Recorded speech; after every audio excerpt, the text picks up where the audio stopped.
यो के भन्दैछ यो भुट्टा त्यसरी भुट्ने काँचो काँचो छ यसले पकाएर यो गर्ने यो झिङ्गा पुरा ल्याएको चाहिँ अब फेरि बुन्छ। इधर में क्या हो रहा है? भिरेंटा चल रहा है क्या भैया?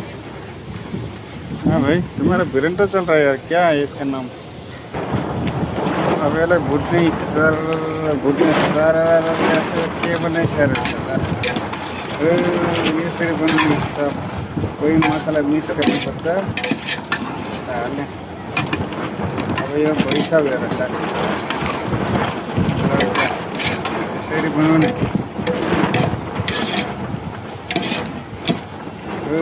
यसरी भित्र बनाउने सारा पानी घट्टामा यसरी बन्छ।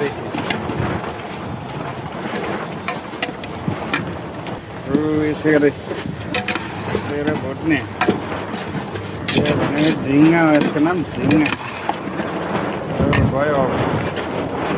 खाने मान्छेभरि फेरि यहाँ खास स्किममा कालो न कालो ढैँचेहरू जम्मै कम खान्छ।